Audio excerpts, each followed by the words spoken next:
Ciao everyone, I'm Jennifer Anton. I'm the author of Under the Light of the Italian Moon, and I've been doing some videos as we prepare for the launch of the novel, which is going to be March 8th, International Women's Day, which is very exciting. But the book is actually available for pre-order now around the world. You can order it on Amazon.com or any of the other Amazon sites. You can, if you're in the States, you can also purchase it on barnesandnoble.com, or if you want to support independent bookshops, which is great, you can go to bookshop.org in the US. We're working on it for the UK, but you can do that as well and support your local independents, which would be phenomenal with a pre-order. And today what I wanted to talk to you about was the research. I've talked to you a lot about the research in terms of the individual interviews that I've done and some of the funny stories about that. But I thought today I'd take you through some of the books that I've looked at and read over the past 14 years as I was researching Under the Light of the Italian Moon, which is a book that is inspired by a true story, a love story, and a story of women's resilience during the rise of fascism and World War II, and is based on the lives of my Italian female ancestors. So I have a couple of stacks here. The first stack is nonfiction, and the second stack is fiction. Of course, both of those were really important to me to get a feel for what my ancestors experienced, as well as, really to augment all the stories that I was being told. So the first book that I would just talk about, and probably one of the most important, is called How Fascism Ruled Women. So this book is by Vittoria di Grazia, and it is all about Italy from 1922 to 1945. And it's an incredibly important book because I think a lot of people don't realize, we hear the war stories, we hear the stories of what happened to the men, but we don't hear the stories of how fascism impacted women, and it absolutely did. Mostly in negative ways, but in some ways, there were two sides to the coin, and certainly, some of the challenges that came about in terms of what happened to midwives, what happened in terms of the programs that were put in place for children, and all of that is a story that needs to be told and needs to be understood, and it's quite nuanced. So this novel, How Fascism Ruled Women, Vittoria di Grazia, I got to meet Victoria in New York, which was great. She teaches at Columbia University, and yeah, great book. So that was one really important resource for me. Another resource, because my book is set in the countryside in Fonzaso, which is up against the Dolomites and is definitely a very rural area. This book, called Peasant Women and Politics in Fascist Italy, the Masai Rurali, this book was also a really great resource for understanding the lives of women not in the cities, the women in the countryside, and what their lives were like and what was happening to them. So also a really, really great book.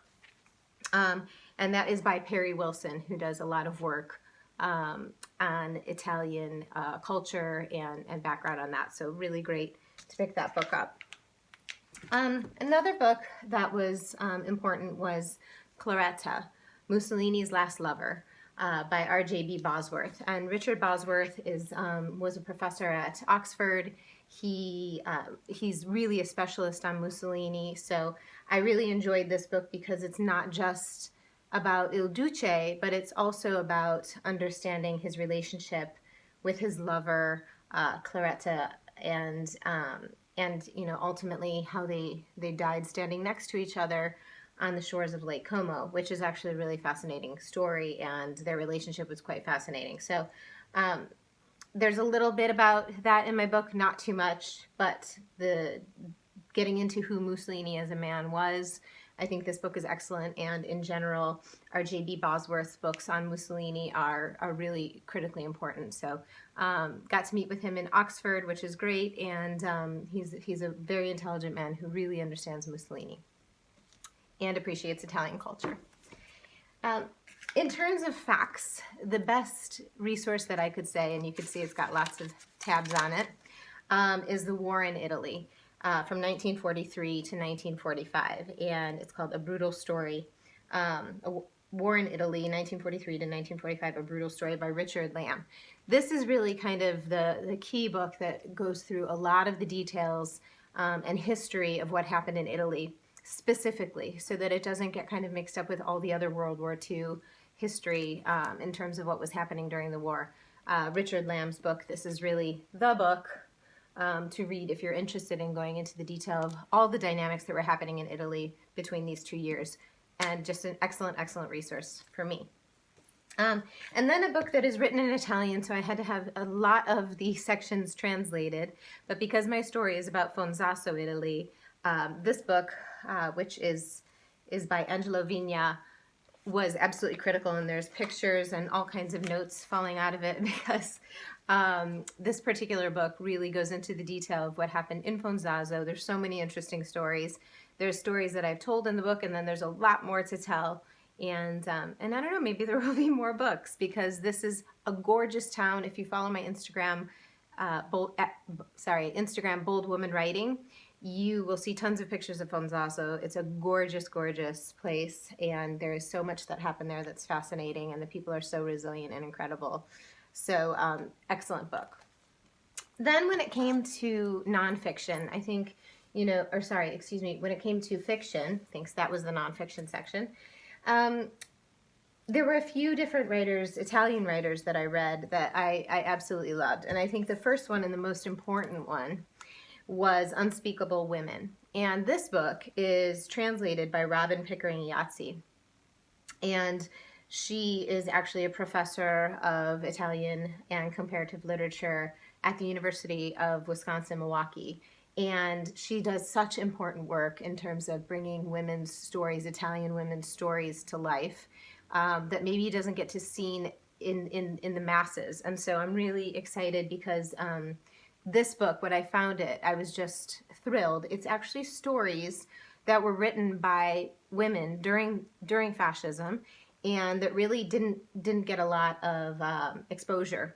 And so she has translated all of these little short stories, and it's a phenomenal book. I highly recommend getting it if you're interested in learning the history of this time from the feeling of everyday women and what they were going through, and how they mentally felt. Because again, I've said it a few times, but sometimes we look at black and white photos and we just feel like, oh, that was separate. Those people they were tougher back then, so they didn't have emotions like we do now. They could deal with a lot more. They were tough because they had to be tough, but they were a lot like us. So this book is an excellent book to pick up. Then I would just say another book that I loved and that informed me a lot about just the dynamic between the Italian Jews and what was happening to them is The Garden of the Finzi Continis by Giorgio Bassani. And I love all of Bassani's works. I read all of his books. He has an interesting writing style that sometimes, you've got sentences that will go for an entire page. But I would say this novel, and if you don't want to read the novel, if you want to maybe watch a movie, there was a movie done that is also excellent. But it really helps you understand what life was like for, in this case, very upper echelon Italian Jews. But it's an absolutely phenomenal book and an amazing movie. And this was another book that I read as I was writing the book, Under the Light of the Italian Moon. Then I would say another book that I loved, again, informing myself about what life was like for younger people, because obviously there are some younger people in the book, and trying to make sure we understood the mindset of those people. Italio Calvino's The Path to the Spider's Nests. Very short book, but very impactful, and a very interesting point of view on fascist Italy. So would definitely recommend this book. It's a super quick read. His books are fantastic. So, and then last, I would say this book is called Augustino. It's by Alberto Moravia, and I really loved this book. It, again, is about a young person during fascism and their mentality, but also the relationship with their mother, which was fascinating because this was a very interesting time for women and how women were being looked at. You were sort of either one thing or the other. So I would definitely pick up this book. There's also, and I don't have the book here because I actually haven't read the book, sadly, called Two Women. And there's a movie with Sophia Loren called by that name, and it is phenomenal. I highly recommend it.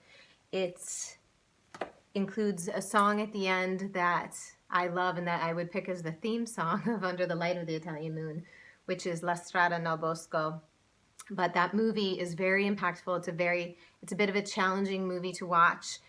It's a relationship between a mother and a daughter during the war, and some very, very awful things happen to them, and how they grow together, grow apart, and their relationship, which is fascinating. I highly recommend watching that movie before you read Under the Light of the Italian Moon, which comes out on March 8th. So you've got plenty of time right now to watch that movie, to read any of these books, or to skim through. If you don't have time to read every single one of them, certainly try to pick them up maybe from the library or order them. And yeah, but all really fantastic resources. And you can't write a book like the one that I've written without depending on all of these different resources to make sure you get it as right as you possibly could. So that's what I've tried to do, and I hope you enjoy it when the novel comes out. Thank you so much. Just one little thing to let you know, I did update completely my website. So boldwomanwriting.com or jenniferanton.com. You can go to that, and there's lots of pictures now up of Fonzaso, nowhere near all the ones that I have collected over these years from research, but quite a few of them are up, and all the links to buy and so forth are there. And you can also watch the trailer, which is really beautiful, and I'm really proud of that. And if you type in Under the Light of the Italian Moon to YouTube, you can watch all of these videos. So thank you so much. I hope you enjoyed that, and I hope you pick up some of these phenomenal authors' books. Cheers. Baci. Ciao.